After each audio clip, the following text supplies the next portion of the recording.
Let's go. My name is Juana. I'm a brand and digital strategist at Gem Session Agency, and I'm really happy to introduce the next panel. It's called The Future of Influence, where talent, tech and culture collide. I think everyone is trying to understand what's happening now with everything evolving in terms of technology, content creator, consumer. So we took a bigger bet and we're trying to define what's next, actually. And together with me, I have some amazing guests. We have Kimberly Buchain from CVP Platform and Brand Partnership at Open Influence. Hi. We also have Amanda Afsido, Talent Management at GNB, and Ayati Dashkar, Global Youth Leader of the World Women Foundation and Global Ambassador of the Hedisum Heritage Foundation. Hi, I'm really happy to have you here. I'm really curious, starting with Ayati, how is digital culture redefining influence today? This is on? Okay, perfect. So super happy to be here. Thank you for having me. So how is digital culture redefining influence today? When we talk about digital culture, we're really talking about social media, and we always think about social media, and we talk about influence as if it was invented by social media and for social media. For me, it wasn't. So for context, I grew up 9 years in India with my grandparents, and I moved to the US 4 years ago. For me, influence looks like my grandmother sitting on the floor and writing math equations on the ground because she got married young. She couldn't afford to get a degree or a chalkboard, so she used dinner as an incentive to teach girls who were told education wasn't for them. And these girls, because of the power of education, decided they would pursue their higher education later on in their life. That's what influence looks like for me, long before like algorithms and hashtags and the follower counts. And what I see today is that we're measuring influence really like in a wrong way. We're mixing visibility and impact, reach and impact, which is really not true. That's why if I protect I protect trust more aggressively than I protect my reach. Reach can be bought these days, literally. So I think digital culture didn't redefine influence. I think it's now reimagining it and putting it in a new lens.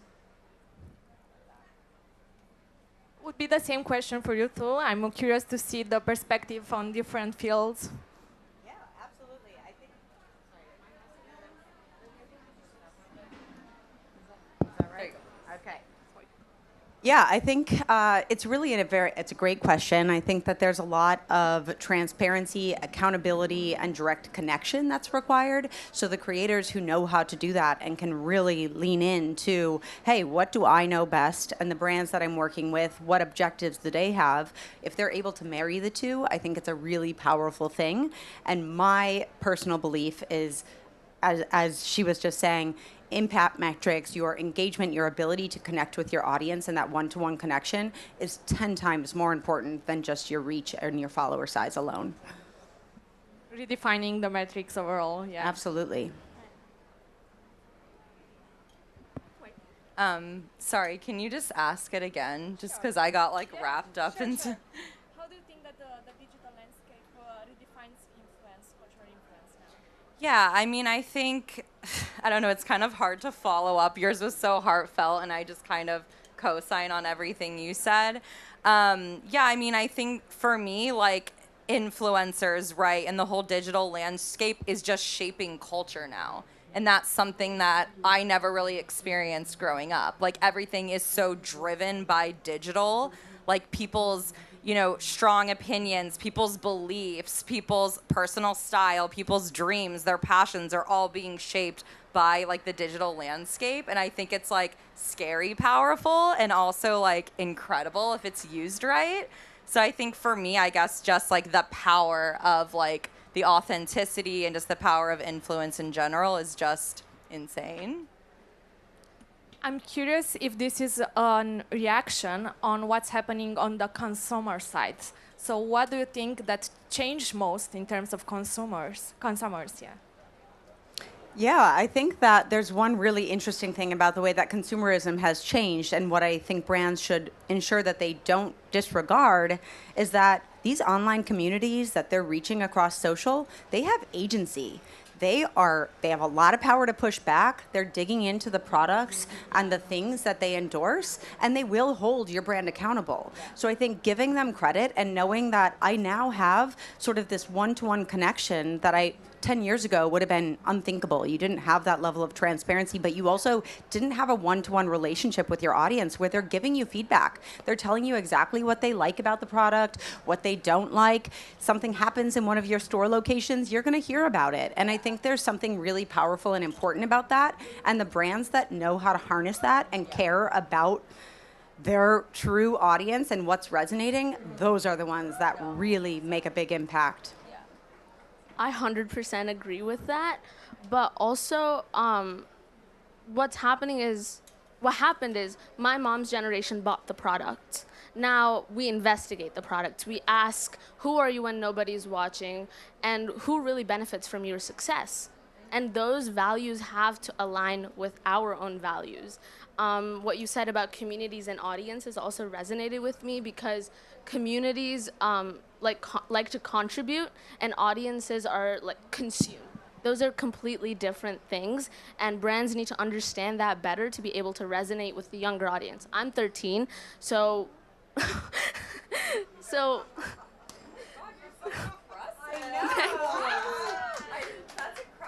so that's thank you. So because I'm 13, I think a lot of brands think, oh, they just want to buy our latest product, the most trending product. That's just not true. It's not only about that. No. It's what's Right. happening behind. Yeah, of course. And if we move to the content creators part a bit, how did the influencers evolve to cultural leaders? And it would be interesting to see the perspective for Gen Z leaders, for millennial leaders. What's the switch? I mean, I've been managing talent now for 7 years, and a lot of them started on Lookbook New, I don't know if anyone's that OG, but it's pretty crazy, right? So and it was all just about look at my outfit.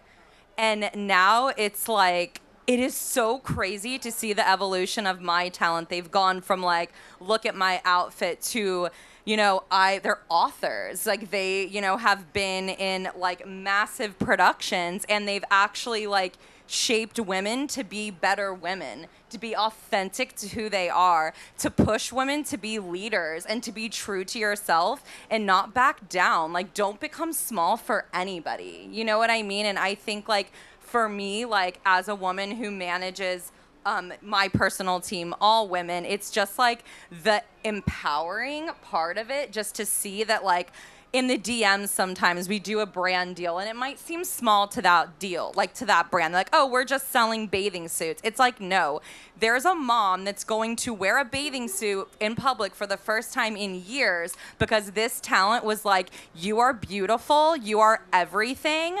Go out there, girl, and live your life. So I think for me, it's just that, the confidence and the positivity and the way that they have really shaped really empowerment in women specifically, to me, has been incredible to watch. I agree. Totally I'm so agree with excited. everything that you've said there. And I think that there has been a huge shift from the way that brands look at creators as simply an amplification or a delivery method, and they now see them as truly production houses, creators in their own right, who are forming the conversation instead of just amplifying your message. They're actually coming up with new trends. They're telling people what to wear, where to shop, how to buy it, when to buy it. And I think that with all of that, it's really putting the power in the hands of the creators who stay true to their authentic tone and their self. Even as you grow and you become bigger, I think there's a lot of creators who struggle and quietly struggle, but do to keep that very that same nature of what made them go viral in the first place, while sort of marrying that with the dichotomy of, well, now I've got this huge platform. I need to be widely palatable to a very big audience. And so you almost self-censor. And I think the creators who know how to do it well and really stay true to their original community and who brought them there, those are the ones, again, that are going to last the long haul. They'll be here in 2030. It's the trusted audience and that relationship that they've built that's going to make their content actually perform versus another creator's. Yeah, they've like created their own subculture. Exactly. Exactly. They have active online communities. And like I said earlier, those communities have agency. They care about what they buy. And they'll come for you. They see through it. If it's transactional, they're not buying. Yeah. I 100% also agree with that. I think what you're saying is like, I think it's really true, but there's also something about performative authenticity. A lot of content creators or influencers, as we would call them, are trying to be authentic, which actually is not their authenticity. They're trying to perform it and try to be palatable, as you said, try to appeal to the algorithm, appeal to the trends. And as I said, communities will always know the difference between someone who showed up for a moment, a trend, and someone who showed up for years. Yeah, you can't just be like a viral house anymore. Right. Like if you're trying to hit every trend, that's going to be like a sinking ship. You really have to like find your voice and be like, this trend is for me. I need to sit out. Yeah. One follow-up question. What's the role that technology and AI plays in this? Like, in the end, it's all about storytelling. How the evolving tech helps or doesn't help the storytelling in this? I mean, I think like for us, AI is a really hard subject. Like, just being honest, it is, just because a lot of our talent are extremely against it and they won't even do campaigns about it because they're like, like Cindy said, like the human touch thing is so deeply important, like feeling that connection, that realness. Like even I went to the ballet like last week and I was like, I literally said AI could never, because it's like that feeling, like that human, like evoking it, like that's my concern with AI. But I also feel like AI is an incredible tool when you need it. But as long as it's not replacing a human element, I'm okay with it. I manage a team of a lot of people. I'm one person. I use AI in order to like summarize my thoughts or like make something look cleaner. I think supplementing for efficiency is fine.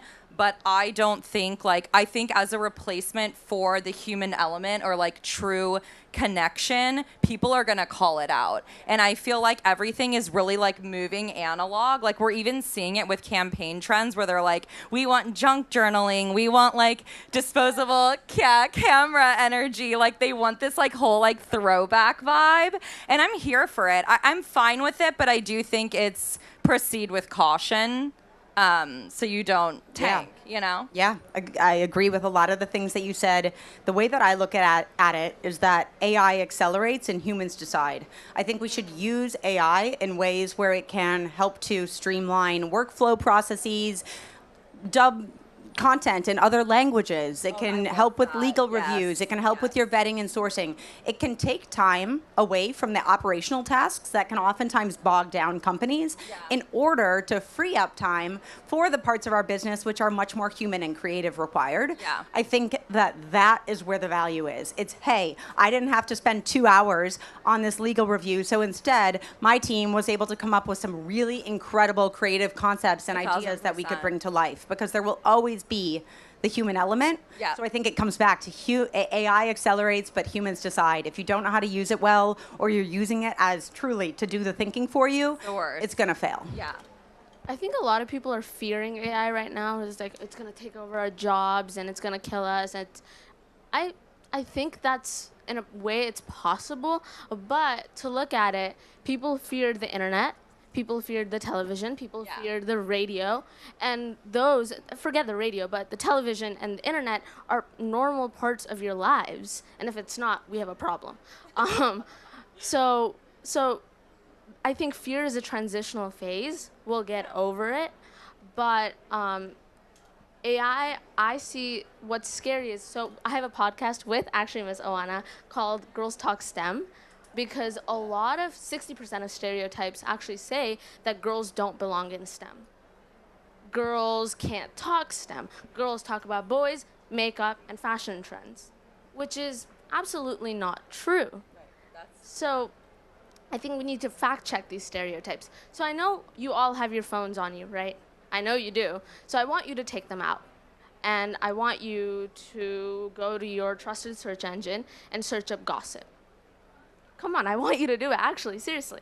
And then when you click search and click on images, what you see, scroll a few times, you'll see women with eyebrows reaching the top of their foreheads and their jaws on the floor, and someone whispering into someone's ears. That's 62% of the images you see. And the occasional, you'll see a man in a suit, on a phone, the business meeting, right? And research shows that men and women gossip actually equally. If not, men gossip 50% more than women. I believe that. So, so when you say our gossip is not data, well, AI runs on data. So if we're training AI to believe these stereotypes and building in these biases already, that's where I see the danger. And the technology that can also provide you the data and the training, everything. I You also can see believe the that. influence. Yeah, a lot of the answers was about authenticity, and I really was inspired by those. And I'm really curious, what's your like secret recipe in this? How do you maintain authenticity in content creators, and how do you manage them to keep them like real, but also with a global scale? Yeah, I mean, with my talent, we strategize all the time. And I think it's really just about ensuring that the brands that they're connecting themselves to have the morals that they've built their communities off of. I think that's something we have to look at a lot more now. And I just think overall audiences are so sensitive. So we're saying no more than ever. And we're saying no to a lot of money. And it's like, because it's not worth it. Like, it's not worth, okay, you're going to get 100K and then you're going to like lose followers. You're going to lose that trust with some of your audience. So I think like it's really just about, I deep dive into every company now before I'm like, yes. And I don't care what the price is, you know? And I think just the really good talent cannot be bought. You know, they know that they're in this for the long game.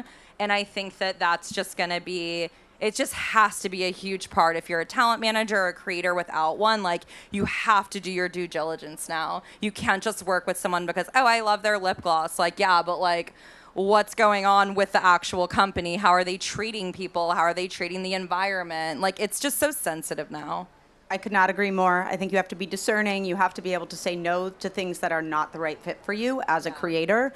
As I mentioned earlier, I think trust is what's going to set those creators apart 5-10 years from now. And so staying true to that. And then taking it a step further, I also think brands should look at brand ambassadors. Once you find a creator who performs well for you, double down on that person, invest in them. They will feel, exactly, they'll have a lot more ownership over the content that they create as a true ambassador to the brand. And I also feel that we do a lot of work at Open Influence that's within the regulated industries. I do a lot of auto, pharma, FinServe, and with that, there are nuances. There's a lot of compliance things that we need to ensure that we're following to protect our brand partners. There's no falling back on the creator. They're not going to take the fall for it. You need an agency or a team that's very educated. And it's not just, hey, here's a script, you know, Fidelity says to a creator. No, they take it a step further when working with us, where we actually ensure that the creators understand the why. They understand the education between making a clinically, studied claim versus clinically proven, and how those things can differ in like the pharmaceutical space. I feel like there's so many nuances to what we do that finding not only an agency who understands it, but then a creator and investing in them for the long term is going to perform best. Yeah, and I think I'm going to give some personal experience here. So I started building my platform, my Instagram page, when I was 9. So I was fresh off the boat, and I moved from India, and I started posting from day one, right?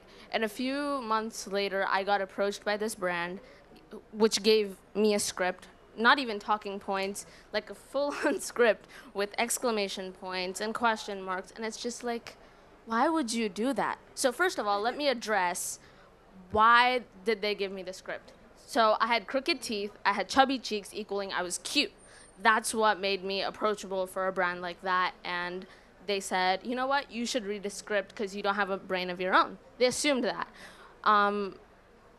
Second of all, I think that's just not authentic.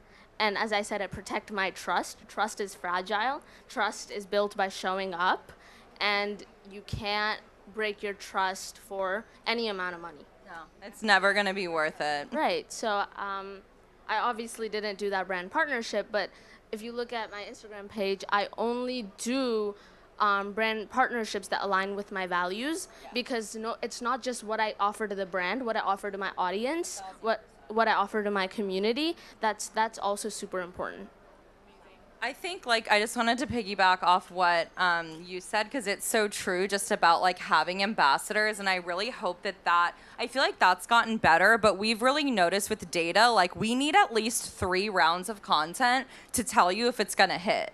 Because, like, the first one's, like, the introduction. Second is, like, oh, maybe she really uses it. And the third, they're like, it's not even an ad. So I do think, like, the ambassador route, I've definitely seen it a lot more this year with a lot of our clients. And, of course, your team, too. I love them. So it's just been great. And I really hope that becomes a trend, because it is real. Like, they are using the products. Like, it doesn't seem like ads, and it will actually convert. Just give me a sec. I think it's more believable when it's not hidden. Yeah. It's genuine, and you don't have to hide it. Yeah, no, 1,000%. So this is a panel about future, and future is unpredictable. Might imply AI, or more AI. I'm curious, what gives you optimism about the future? I just feel like what gives me optimism for sure is the allyship of the younger generation. Like, I'm a millennial, and I think, like, we do have, like, allyship too, but I feel like I've noticed with, like, a lot of younger people on our team and just being around like the younger generation is like they like ride for each other. And I think too, just like especially like speaking up for marginalized communities and just like really wanting people to be who they are and be like so loud and proud about it. And I think that just gives me so much hope for the world to be like a kinder and like more inclusive place. I love that. I agree. I 2 things came to mind, which the first was accountability. I think that our brands that we endorse are being forced to better themselves, to think about what consumers actually care, to care about our health, to care about our consumption, all of those things because of the active communities around them. So accountability being front and center, I think, is huge. And then the second piece would truly be around that sort of opportunity. I think that someone can go viral from their bedroom now. You have opportunity. If you have an idea and you have a method to bring it to people, you can now actually get your ideas out. And I think that it's going to create a lot of new job opportunities for people across the globe, especially sometimes for marginalized communities who otherwise wouldn't have that opportunity. No, I love that. It's like not all about the Nepo baby anymore. Like anyone can be someone, and it's like so beautiful. Like everyone has a story, and like digital has made it so everyone can tell their story. Yeah, and I think my optimism, where it comes from, is a woman who never had a computer. We live in a world of tech, but her influence, as you would say it, reached more girls who are actually leaders in the community now. That gives me a lot of hope. That gives me a lot of courage. But I think what truly gives me optimism also is that what girls can do with the whole world in our pockets. Yes. I think that's really hopeful for me. Yeah, I love that. One last fire question. What's one trend that will shape the creator economy in 2030? When brands won't treat their collaborators as paid actors. Yeah, I 100% co-sign on that. I think bringing in creators earlier, not just like, here's the brief, here's the budget, let's go. More like, let's make something real. Let's strategize together. Let's build this brief together. For me, like, I've had a couple brand partners let me do that in the past 6 months, and it's incredible. So I think I want that. I want more collaboration between our sides, for sure. Completely agree. I know I've said it before, but trust. I think the creators who are able to build and maintain that trust with their audiences are those in 2030 that are going to have the most opportunity to partner with new brands, but also to make an impact.